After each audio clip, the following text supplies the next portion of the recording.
leaders that can come and continue to build this country, to what we want it to be going forward. So that is exactly the plan. Thank you very much.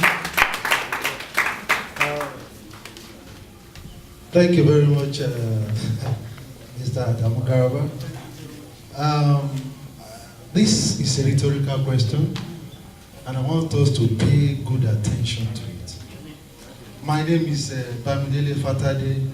I'm the coordinator for volunteers, committee for volunteers. Now, I want to tell you, and I'm very sure you are aware, first and foremost, let me congratulate you. It's a great deal of courage to come out like this. Up till around September last year, I was planning something like this too. In fact, I was developing a movement to run for president too. That is why I'm going to ask this question. As I speak to you now, I know about 15 youths that are also organizing something like this. We had a network then for some of us, because we believe that, okay, the important thing is for you to go and walk towards the side, walk like this, at the end of the day we'll come together and achieve something. But you see, when the constitutional amendment was done and independent candidature was not carried, that was when I just had to, I felt a little bit cold-footed because I didn't want to float a party initially. But now the question lies. As we speak, I know about 10 personally youths that are working like this, and I know that not everybody will make it to the ballot. That's a political reality. It's a political reality. Not everyone will make it to the ballot.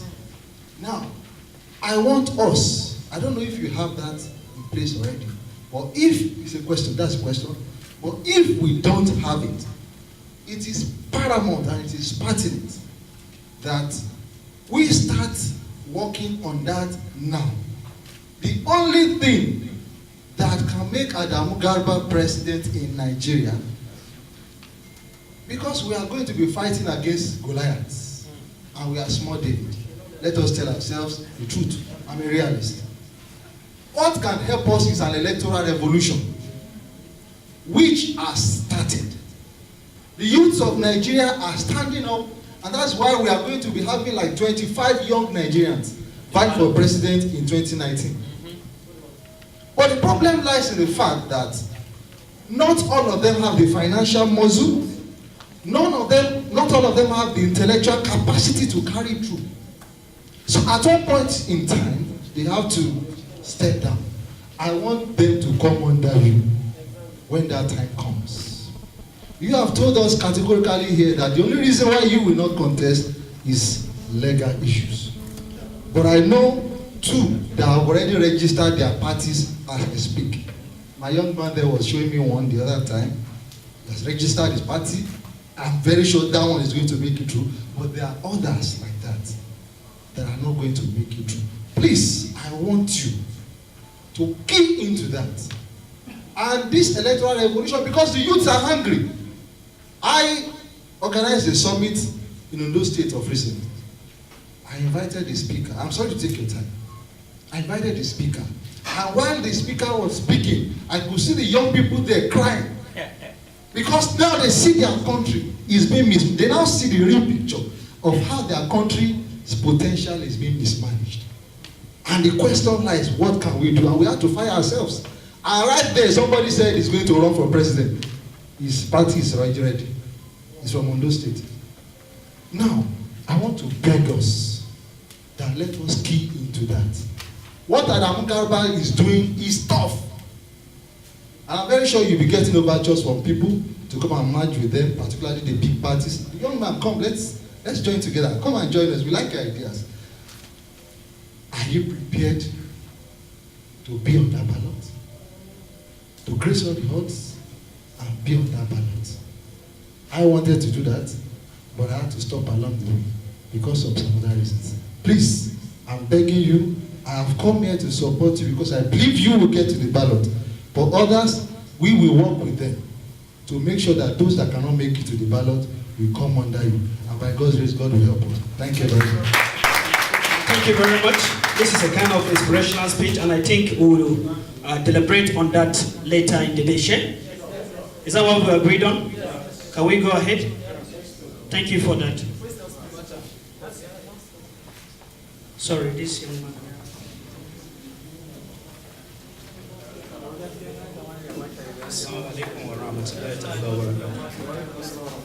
Good afternoon, ladies and gentlemen. Good afternoon, sir. Yeah. My questions goes like this, because one of my friends here talks about the monetary aspect of the Nigerian politics, and which I believe is a very, very essential issue that we must discuss here before we leave this place. You see, today Nigerian politics is full of monetary and material gain.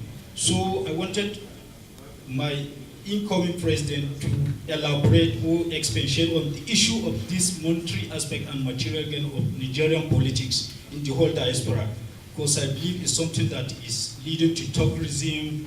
These Bangad people in Ario, we call them Yambanga. So these people are so deteriorated to the essence whereby the politics cannot even get to where it's supposed to be, because of the monetary aspect that are playing there. So people take their money, use their money to diversify the thinking of our Nigerian youth. So what will be the cautions and what will be the contribution or the sentence that Mr. President will give to change this thinking from the total Nigerian youth? Thank you very much. That will make voters to be intimidated and probably eventually succumb to voting the wrong choice. All this is centered around enlightenment, and it's the responsibility of all of us to enlighten each other that money from 1999 till today, we've seen its results. Many people voted for money. You know, you just go and then they give you 2,000 naira, 5,000 naira, and then you go and vote. What does your life translate to from 1999 till today? So it's just enlightenment. People should know that if any big wig bring money to you, collect it. But vote for your conscience. Because the vote that is coming in 2019 is the vote for Nigerians and the future and the generations and the generations and the generations to come. So if you want to compromise that, vote for money. But I'm telling you, based on what I'm reading and what I'm seeing, Nigerians are grossly tired about that. They are very much willing to open their pockets and collect that money, but they are also very much willing to go and vote what is right. So what we only need is just for us to do the right thing. We will get there. They will vote for us and we will get there. Thank you very much. Thank you very much for this opportunity.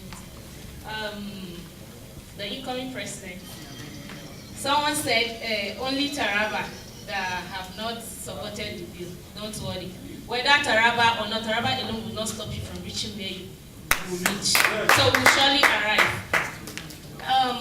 What I want to ask is, looking at our northerners here, we are far back left behind in terms of education. We are living in analog, just as what happened in Kaduna. So in your own position, what can you do to improve the quality of teachers in North? Okay. To upgrade them from analog to digital. Okay. Then secondly, although most of the questions have been asked already, what are you willing to sacrifice for the people? Thank you very much for this beautiful question. Before I can even answer this question, I want to tell you something. When I look into the room, I see only two ladies. When I look into the room, I see only two ladies. And I want to make it very clear that we are running on the platform of gender balance. We want to balance the gender. No, we don't agree with gender equality. Because personally, I don't believe ladies should be like Bobrisky or Kathleen Jenner. I don't really believe that. I believe our women in Africa, we believe we are women and we have the power as women that won't become men. We are not less men. Our women are not less men. So what I believe is we are contesting on the platform of gender balance, and we have position for about 47% of the cabinet according to our target should be for women. 47%. So please, next presentation, the DG, I think we need to represent this in the group. Yes, please. Thank you very much. So on the issue of education, I think there are some things that we are really missing, you know. There are differences between education and knowledge, and principally we in Nigeria, we see education as ability to speak English. Ability to speak English is not actually education. Education is ability to understand your environment and apply the right things that can make your environment better. That's what I believe education should be. Let me tell you, my father has never been to one primary school or one secondary school. He has been completely a traditional conservative person. But I learned a lot from him. He is educated, but he speaks in Hausa. For me to understand that, who understands Hausa? So there is an issue that we see that simply because I cannot speak English and I'm not educated. I think this is a misconception. Those guys you are seeing, what is blocking them from exercising their potentials is simply lack of opportunity. They are all educated. They know what they are doing. An average man will analyze election of Kano, an Okada man who has never gone to school, much more than one political strategist that come from Harvard. That means he's educated. He is aware of his environment. He knows what is policy. He knows what is going to shape his life. But he was not given the potential because he is too loyal to authority. So what our leaders have done is they took advantage of this loyalty and subjugated that potentials that we have in the northern part of Nigeria. Now you are so loyal, you belong to one political camp or the other, whether it is bad or it's good, I am passionately associated with it because I am loyal, and then that diminishes the potentials that you are seeing. That makes us to start seeing as if they are not educated. No, they are just loyal. One person will make one statement and then all of them will just follow him, regardless, emotionally, and that is the things we need to change. They need to know that they have better future than associating with any other person that is guiding them because they are all educated. I've been to one farm in Adamawa State. That guy has never been to primary school.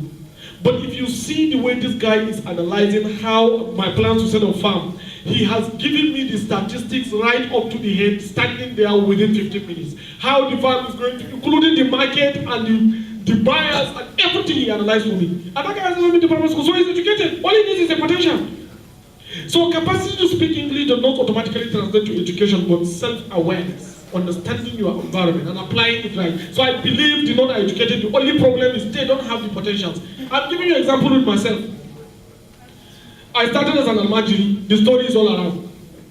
And I've been to all the challenges of not going to buy, hawking on the street. I hawk many things. I hawk Tanashe, I hawk Accra, I hawk all those things in my family. I do that. And I pass through public primary schools. We sit under the tree to ride and read. I pass through public secondary school where it has no value. In fact, sometimes I wear one uniform for about 3 years in my school.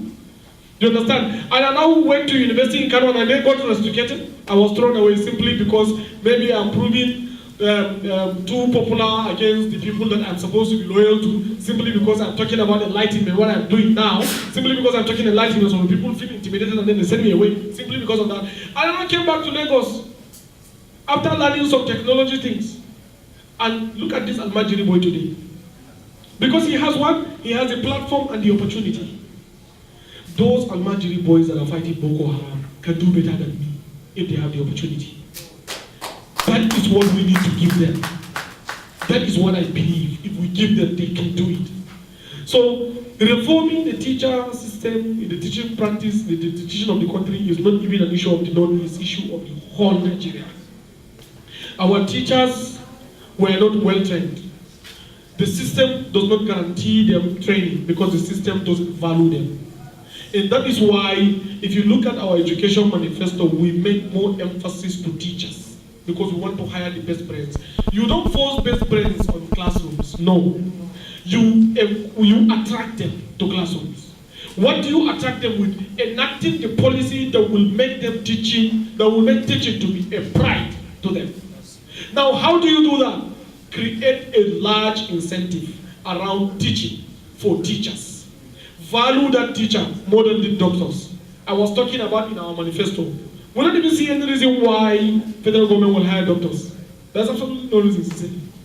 So our manifesto doesn't capture that. That money hire a teacher with it. The HMOs, the health insurance institutions, the hospitals should hire their doctors.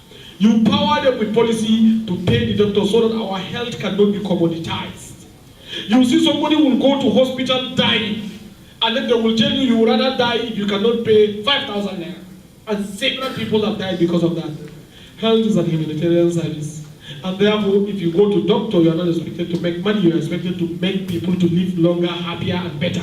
And therefore, you can only do that when you put forces of demand and supply to regulate them, not giving them the money they didn't work for. You will see a doctor is a consultant in one federal hospital, and he has about 7 hospitals he manages again. And that same person, in that 7 hospitals he manages, he cannot tell somebody because the person doesn't give money. So these things have to be removed from our system. So that is why I believe we will attract, we have the best brains already that can do the teaching. But because we didn't put the system that attracts them, we allow the less people to go into our classroom and destroy the future of our children. You don't even need to sack them.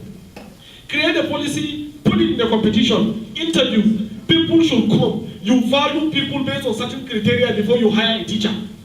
That person that is failing will naturally get esteemed. He will follow the theory of natural selection because he is not qualified. That is what I believe we should do in our school. Not sacking people and then clearing and then saying you are reforming the system. This is too crude. It's even going to raise a lot of concerns going forward in the society. So what you need to do is create a system that attracts the best brains into.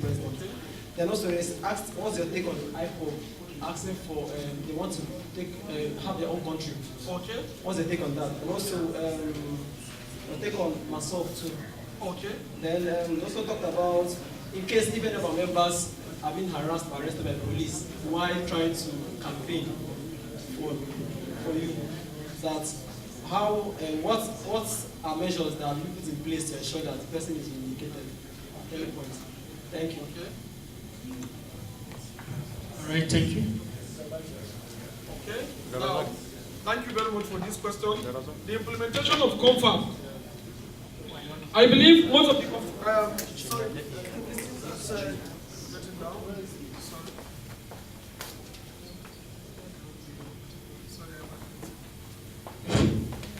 Okay. Yeah, implementation of CONFAB. I believe we've done several constitutional conferences in this country. Constituent Assembly, constitutional conferences, I think from 1956, 1970s. You know, we have a lot of constitutional conferences in this country. But most of the principal participants, you will see, maybe I'm going there, I'm a Fulani, so I'm representing Fulani hegemony in the conference. So my thinking is always going to be how the Fulani man can get his own share from the pie. So most of the conferences have been happening as a result of people going there to protect their own regional interests. It's further amplifying our fault line. But there are key areas within the CONFAB that are so excellent that when implemented is going to help this country very well. So my view on CONFAB is that we are going to pack the reports, study them very well, look into what unites us as one nation, what will make us great, what will serve our children and our grandchildren, implement, and take out everything that amplifies our fault line. Because we don't believe we have a fault line. We don't believe there's a north or south or east or west or up or down in Nigeria. We believe we are one. So whatever it is that is bringing these regional tendencies and divisions, we take it out. But whatever it is that is going to be good for us, we implement. Therefore, the CONFAB is not going to be thrown in the dustbin. It's something that must be reviewed and some part must be implemented. On IPOB and MASSOB, I believe the rise of IPOB and MASSOB is a clear manifestation of the Nigerian fault line that we keep talking about. And this necessitates as a result of identity crisis that we have as a nation, as who we are. I want to make this statement, and probably it may be controversial, but the people that rose up and talk about MASSOB, they want to have their own country. They didn't just do that just because they want to have their own country. They did that because they are expressing frustration within the society. They are neglected. The same problem we have in each region in the country is the problem that they are talking about. So I believe probably they are just bold enough to talk about it because all of us face the same problem. So it doesn't pay for them to continue that way. It pays for us to come and change the systems ourselves. Because if you create a country today and then call it Biafra, you are a Nigerian neighbor. Your geography will never shift. The same people will remain the same people. The same thing that you have, the same thing you eat, the same thing. And if you are selling product to Nigeria, you pay border, you pay tariff, you pay fine, you pass through custom, you pass through harassment. How does that benefit you when you have a large market, 180 million people that you only need to join the team that wants to enable this market potential? So if an Anambra man or an Enugu man or an Aba man have his own wares that he can sell to 180 million Nigerians without border, without fines, without tariff, without harassment, he has no reason to go. But he will have every reason to go when the society continue to neglect his plight. That area have one of the most entrepreneurial Nigerians you can see. In fact, in Nnewi, it's a job for you to work for somebody. You know, that's what they say. It's part of the things they are proud of. That means they're entrepreneur. All they need is give them the potential so that they can enjoy their market. Is there any state today in Nigeria that an evil man doing business is not thriving? Why? Because that is what drives him. Give him the market. But if you don't give him the market, this issue happens. What about us? What about me? What about you? What about our children? What about our families? What about our neighbors? What keeps us? What keeps us is good health, good life, good schools, good hospitals so that we can have good healthcare training, and a small money in our pocket to enjoy our lives. That's what all Nigerians need. All you need is to give the right policy that will enable these possibilities. Then you don't send nobody away. You can see an Igbo man or an iPod man or Masop man will be one of the principal actors of the Nigerian project. I can tell you this, I post a lot of things online and I engage so much online. I have seen so many people, countless of people that I always show my wife, come and read this. Somebody will come and say, if this is the Nigeria we are looking for, I am dropping Biafran today and I will sacrifice my school, my children's school fees to make sure this works. They love the country, but the country frustrates everyone. So that is why what we need to do is to come together with everyone so that we can build this country together. So I don't believe in harassment and police. I mentioned this, or soldier or deployment. I believe you bring them to the table. We solve and fix our nation. Thank you very much. That has been harassed by is it working now? Yes.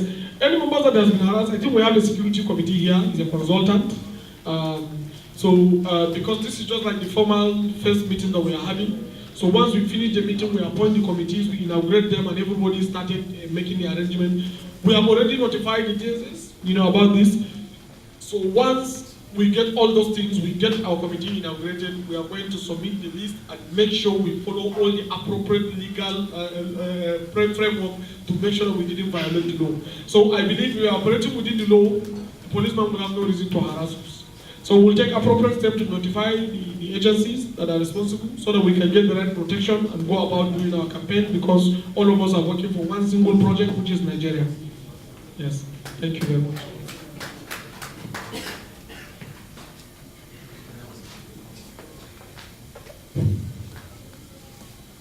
Mr.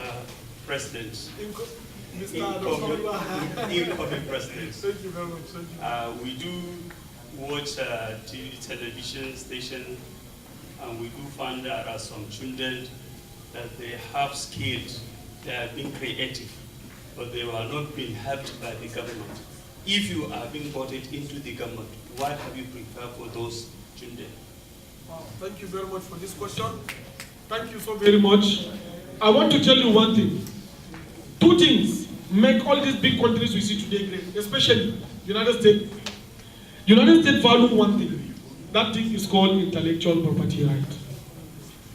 Intellectual property protection infringement in the US is a crime, like a treasonable felony.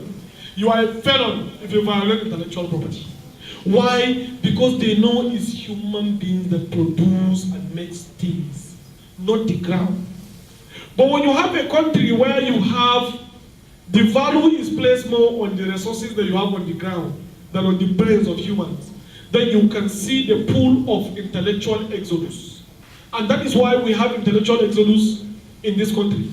Highly talented Nigerians running outside the country to go and live their lives. They don't want to stay. Once I discover I have one small good thing, I run away. Personally, I suffered from that. I have 3 friends, very, very good friends of mine, and we started my business together. They ran away. Immediately they discover that they are professional in integration and deployment and management and administration of Microsoft technology. They apply for bigger jobs somewhere, they got the certifications, and then they ran away. I decided to stay. I said, no, I will not. Because one thing I try to do is, I want to symbolize that you can stay in Nigeria and still be able to be a better person than somebody that goes out. I picked my pen and paper, wrote down that I'm not going to go to any country, I will operate within Nigeria, yet international communities will recognize our effort. Today we have 13 international organizations that have certified IBI as one of the best organizations in the world. 13. Now, you need to value intellectual capacity of people, because that's what makes a nation. What makes my company what it is? The people. At IBI, I'm the oldest staff, and I am 35 years. Most of the guys are 22, 23, 21. In fact, I even have 18 now. You know, the guy who just finished secondary school, he came in. Young guys, they have focus, they have direction, they have leadership, they have the right structures, they have the right platform. They push us to 16 African countries to provision our licenses. That is the capacity of what Nigerians can do. Now, what happened because we value their intellectual capacity to deliver? So when you have a nation that is running on the platform of valuing natural resources as opposed to what comes from the human brain, this is what you get. And that is why if you look at the entire campaign is shifting around us having solution outside, completely outside the resource sector. People should produce. So if I have one young talent from one village who was able to produce one fine technology, it pays the country, it pays me, it gives more young people around jobs, it powers the local economy, it gives tax to the government. I need to power this guy because he can produce much more for me to run my program as the president. Because if I don't have this kind of people, I cannot be able to deliver on my manifesto. So it's a problem for me. I need this kind of people to come. So naturally, the government will always take intellectual property protection as a crime. You know, so whoever violates intellectual property in Nigeria, we are going to deal with him like you are doing, like you are a treasonable fellow, like you are setting up another country within Nigeria. That's what I believe we should do. And once we do that, all local talent will have their capacities explored, and they will have the platform to be able to be recognized by the government and be supported.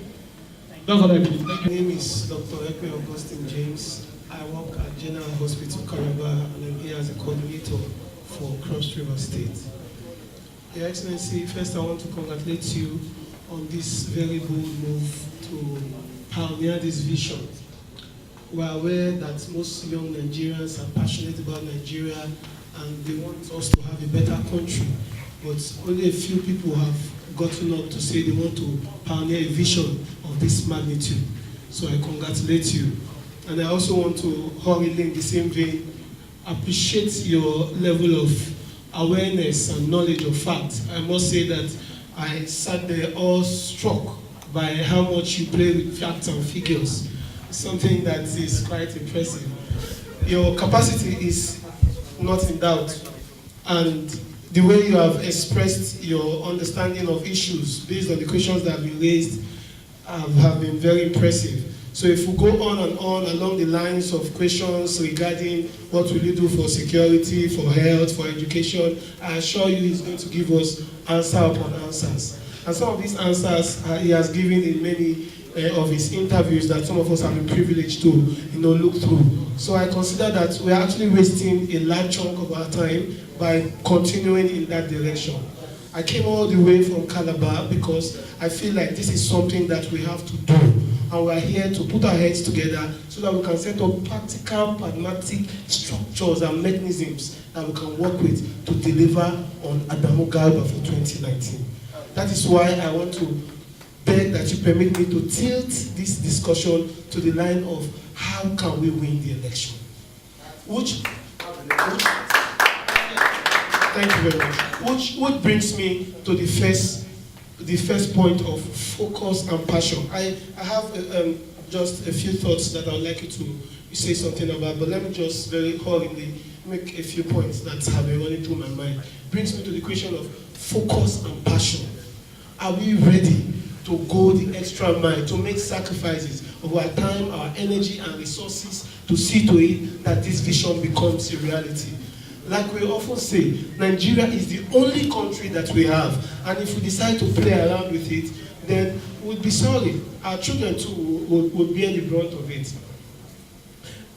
Mr. President, in line with how to win the election, I want to say that first of all, even though you have been doing a very fantastic job in terms of manifesto and all that, I personally do not feel that enough work is being done, maybe perhaps based on where I am and from how I'm seeing things, in reaching out to a large chunk of Nigerians who are illiterate. For instance, in the north, my impression, I stand to be corrected, is that if you go to the north and say Baba, you are more likely to get people rallying around you than to say Adamu Garba. How can we change that narrative?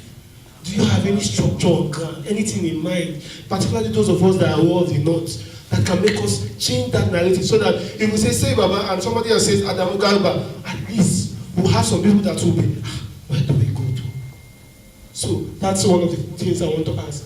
For the South, irrespective of what we say, we can give fine manifestos, speak beautiful English, and polish, throw around facts and figures. On election day, what happens in the South is take this 5K, put your vote. That's what happens.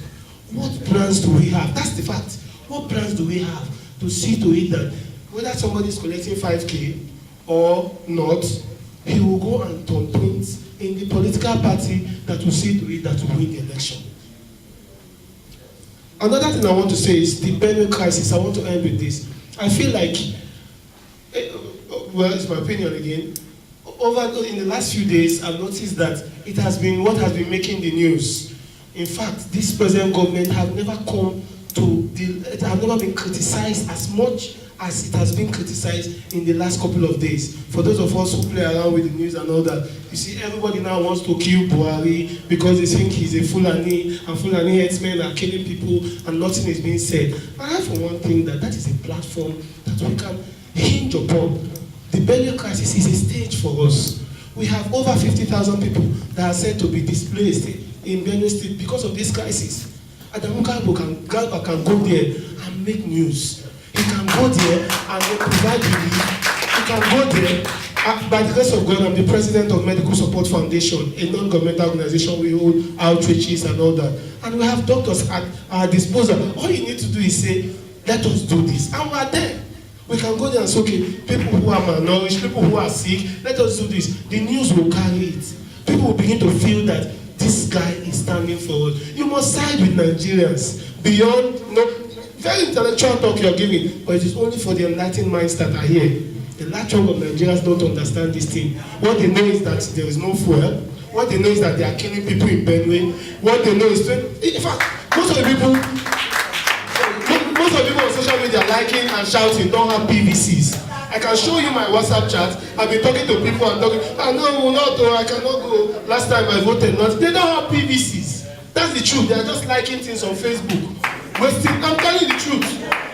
But most of those villagers have PVCs that they got because some politicians during the last election gathered all of them and ensured that they got their PVCs. How can we make them use those PVCs for us? Finally, I'll make reference to our brother here who is said to have won the election by about 10,000 votes and it was swapped. How can we ensure that if we win the election by 5 million votes, they will not come and tell us that this other person, So those are the issues I want us to actually address here, Excellency. Thank you very much for your time. And I believe the political narrative is very critical. I am not a political strategist myself. I'm just an aspiring candidate. And that is why we make a conscious effort to bring each and every one of us on this room. Our job, which I'm sure we will define after lunch, is how we will come about discussing one-to-one enlightenment. So the whole thing is around enlightenment. So as soon as we finish this session, I think the next session is going to be discussing how are we going to carry this message to the streets. Its fundamental function is what we are about to do. So I thank you very much for this critical analysis and also inspirations, and I think it's very, very good. But I want to make one last point. I want to, personally, I start to be corrected because it may be wrong, you know, so any argument that is stronger, you will counter it.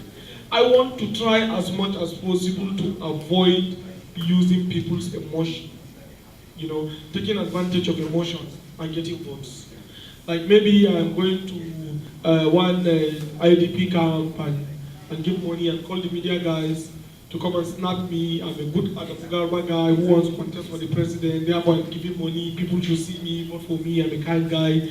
I think it's very fake, and I think if I really want to do something between me and my it's charity, it should be within my conscience. So it's something that what satisfies my conscience is, let me give it to you, between me and you from the back door. Let it be the transaction between me and you, because I believe you are privacy. I'm not talking about advantage of your difficulty to capitalize to get some political advantage. Some politicians want to do that, but primarily within me personally, even though maybe I know going forward I will be encouraged to be doing that, but I know within my conscience I will not want that. I will never want to take advantage of people suffering for political gain. I would rather think of how to solve that problem and tell them how to solve and work towards solving the problem. Not just because they are IDPs, Boko Haram bomb them, and I go there and give them some bag of rice, and I ask media to slap me, and I get political points. I really do not believe in those kind of charity. I don't believe in that. I believe if I'm doing it, I should go in the night when nobody is seeing me, drop my things and leave. That means I did it within my conscience. If you want to vote for me, until you see me going to one IDP camp and doing something, sincerely, maybe you go to the candidate that go to IDP camp. But thank you very much. No, excuse me, we're going to go for the lunch, then after we come back, I think we'll continue. Sincerely, yes, please. Is that okay? Thank you. I think there is no room for much speech because all of us are aware of our responsibilities. The biggest of which is to save this nation. Because the direction we are going, most of you know that we are drifting. So if we don't rise up now and salvage this country, we will end up being consumed by the current status. So therefore, there is no room, as I said, for much speech. You know your respective responsibilities. Our target is to make sure that each and every street in Nigeria is aware that there is a new vision for the country. And that vision is to transform Nigeria into one of the greatest nations in the world. We want to stand shoulder to shoulder with every country on the planet because we feel like we have the potentials and the capacity to do so. Now, you are charged with responsibility to go to each and every street in this country and make sure that each and everyone knows that Nigeria remains their country. That Nigeria, that they are seen as one of the best, one of the worst countries in the world, that today we have even an American president calling us a shithole country. I'm sure all of you are aware of that. Tomorrow he will sit with us on the table and discuss the way forward on how to define the world order. We can do it. Mr. Trump is not insulting Nigerians. Mr. Trump is telling us our status. Yes. This is who we are now.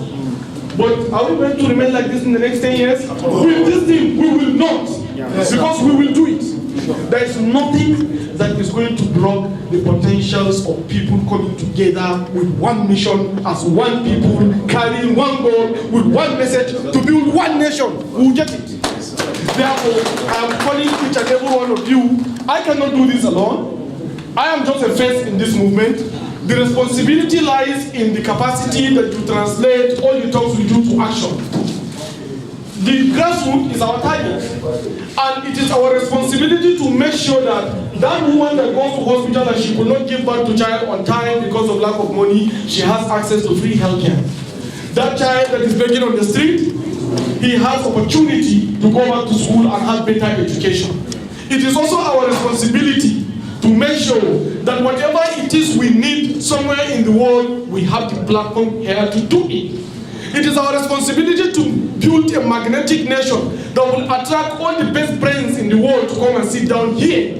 It is our responsibility to give a black man hope in this world. That yes, a black man is part of the world community, and a black man is a human being, and a black man is capable of doing the possible impossibilities. We can do it. Therefore, I urge you and to stay as one, to forget about all the other small differences, to live our moral conscience above that bar, and look into our humanity first and foremost over every other thing, so that we can succeed collectively as a nation. I hereby inaugurate you as coordinators of each and every state within the Federal Republic of Nigeria. Please,